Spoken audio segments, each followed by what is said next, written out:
Hey y'all, welcome to the Clock Tower. I'm Colton here with Brandon. Another big tournament to talk about, as well as a handful of important announcements from Bushiroad. We'll get into Houston first. 199 players on November 24th. 8 Pants, Slime, the Rimuru level 0 into the Mirren level 2.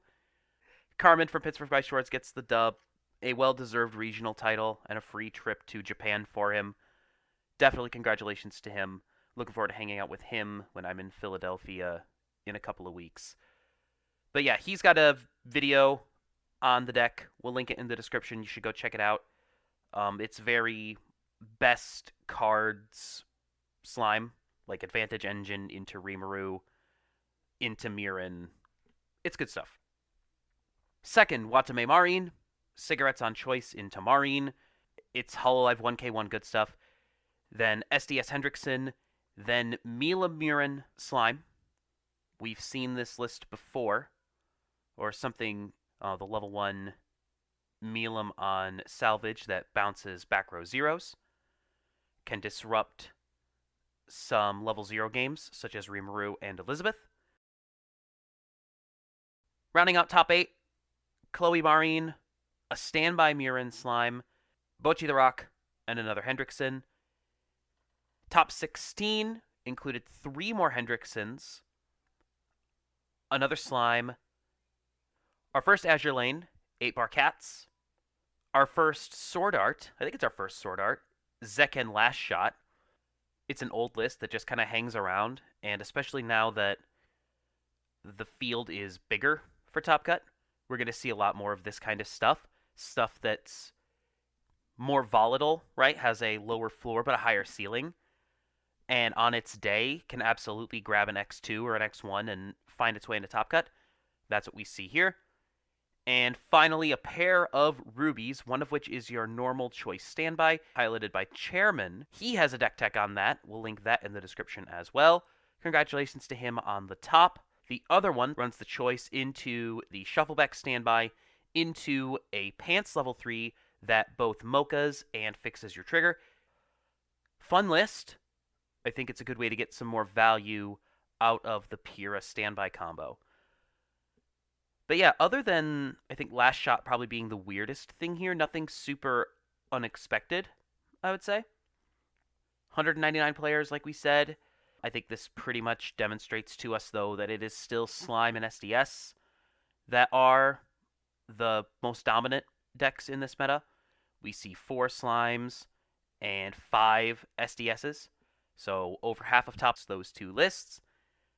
So make your plans for Philadelphia and the other tournaments coming up over the next couple of weeks accordingly. So I was actually there at Houston. There's a couple things that I wanted to note on. I was just gonna kind of go over rounds real quick because I think that's probably the best way to talk about it. I brought Slime to Houston. My list looked pretty close to the fourth place list, like a couple cards difference, but basically the same list. Same kind of idea, trying to target the back row, get rid of zeros, make my opponents have to work harder for their game, so that way I can close out the game with just the resource generation on my end. Round 1 buy, I had to buy from local shop, but round 2, right off the bat, faced into Overlord. Went back and forth, canceling like crazy between the both of us, so much so that we went to time. We weren't, no one was slow playing this game, we were just canceling so much that we ended up going to time because of just how the game went. My opponent actually gave me the win here because they were further along in damage than I was. Going into the next round, I played off against a Slime player, so kind of going to the Slime mirror. They were on the Shuna level 1 combo, playing into the Mirren. So in that matchup, I knew that I needed to get into 2 first and kind of be able to hold board, keep board there. They also kept triggering climaxes, and their cards were never in the right spot. Their level 1 combo ended up mostly in clock, so they weren't able to like get enough of the combo off to make it beneficial.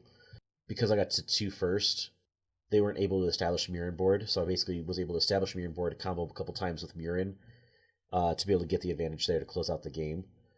But they played it really, really well, just the cards were not working out for them. Going into round 4, play against Bochi the Rock. This is where my deck build really shined here.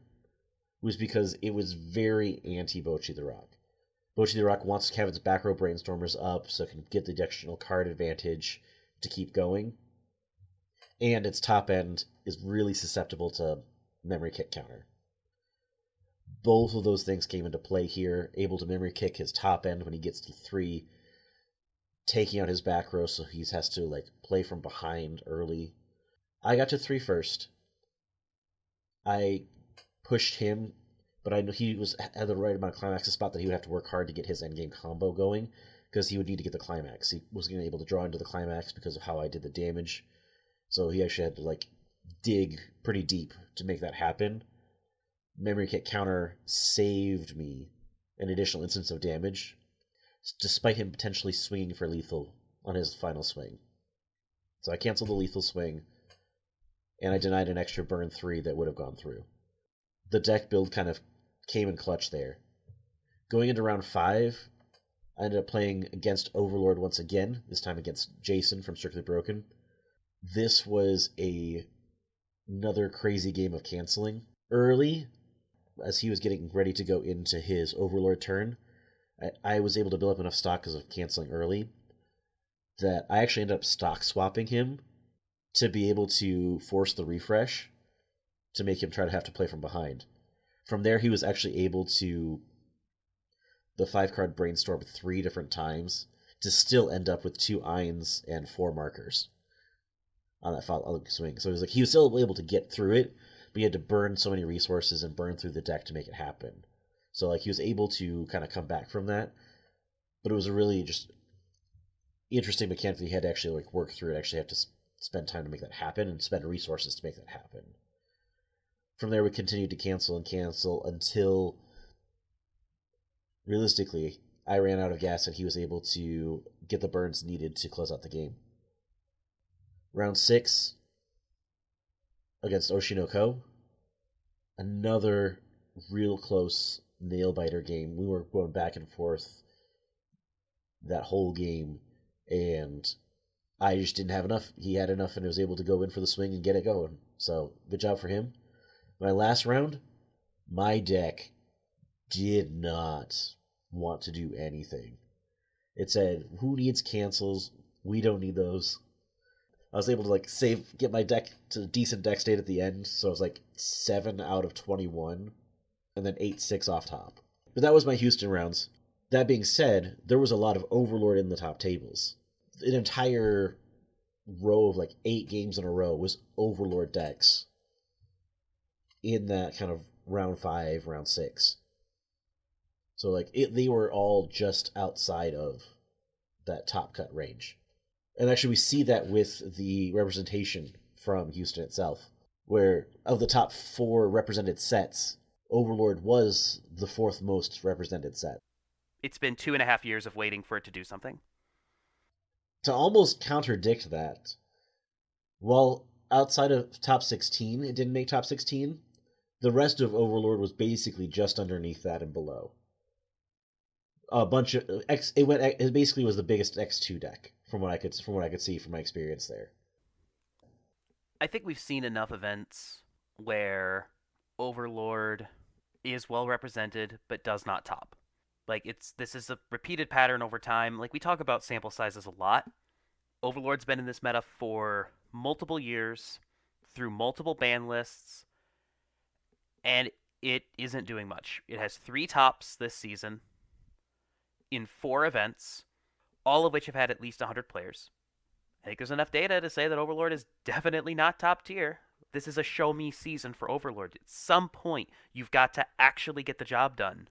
The rank and file Overlord is particularly vulnerable to the stuff that's good in the meta right now.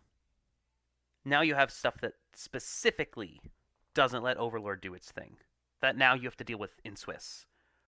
We'll wrap up with 3 quick announcements from the mothership. Announcement number 1. In JP, a new game. Weiss Schwarz Rosé. It's Weiss, but with porn. It's not coming to English. Almost certainly. Blau didn't come to English. Haven't heard anything about Blau really since it dropped. This is dumb. We're already playing the game that people think is the porn game. So to actually make the porn game is leaning way too hard into the bit. It's already hard to respect a lot of sets in this game, a lot of cards in this game. Like Nikkei, for example, with promos that are literally just butts. Pretty hard to respect that. Like, I don't want someone looking over my shoulder at the card shop, seeing that and going, "What are you playing?" I try not to rant about this because I think it's an unpopular opinion, and I don't think anybody wants to hear me rail about it too much. But this is stupid. It's leaning into the worst instincts of a player base, and it just makes the player base look like hentai addicted basement dwellers. I don't want to be represented by them, and this forces us to be represented by them to some extent. I don't like it. I basically know nothing about it, so I have no room to comment. The next announcement is the Love Interest Theme Cup. Just like the other theme cups, there are no actual restrictions, but it basically sounds like it's kind of a waifu type event. For your locals will set up any restrictions they want to set up, but it doesn't appear that it's going to be much of anything for most places. Maybe you can convince your shop to ban quints for this event. I don't know. This is actually a event where shops might take the reins a little bit and say, hey, we're going to play this by a certain set of waifu rules, because there are a couple different ways to play a waifu format that get floated around. So maybe your locals will say, hey, you need to play every card of a certain character, or every card but four, something along those lines. But that is going to vary shop to shop, so check with your locals. There is, of course, a promo on the line, but this is basically just another, like, for fun kind of thing to do in between major events. Finally, the sleeve purchase promotion. If you purchase any applicable product starting in December 2024 and going through presumably the rest of the year, by which we mean one booster pack display box or two premium booster displays, premium booster / extra booster displays, you'll get 20 sleeves. The sleeves are pretty cool. They've got the Weiss Schwarz with some embellishment on a black background with like a rainbow border. It's pretty cool. So if you buy 3 boxes of product at your shop, you'll get these sleeves. Or if you buy 6 boxes of premium / extra booster product, you will get these sleeves. You are limited to 3 per person. So, yeah. You can get one set plus some extras for Weiss. Enough to put on a Pokemon or a Magic deck if you so desire. But yeah, they're pretty cool. Feels weird that they're only giving them out in sets of 20. I would prefer them to give out in sets of 50, which just makes more sense, but whatever. If you're planning on buying some booster boxes down the stretch here of 2024, here you go. You're going to get some sleeves for your trouble. And I think that's it. Thank you so much for joining us. We'll be back next week. Deck Tech gameplay. And then the following week, we will talk about the big weekend of tournaments. 4 tournaments coming up over the next couple of weeks. Melbourne, Portugal, Manila, Mexico City, and Philadelphia. So 5 tournaments. 5 tournaments over the next 2 weekends. And we'll be talking about them. I will be in Philadelphia. So if you see me, be sure to say hi. And we'll be back to talk about all those events in 2 weeks. Until next time, thank you so much for joining us. Please like, share, comment, and subscribe. And have a good one. We'll see you then.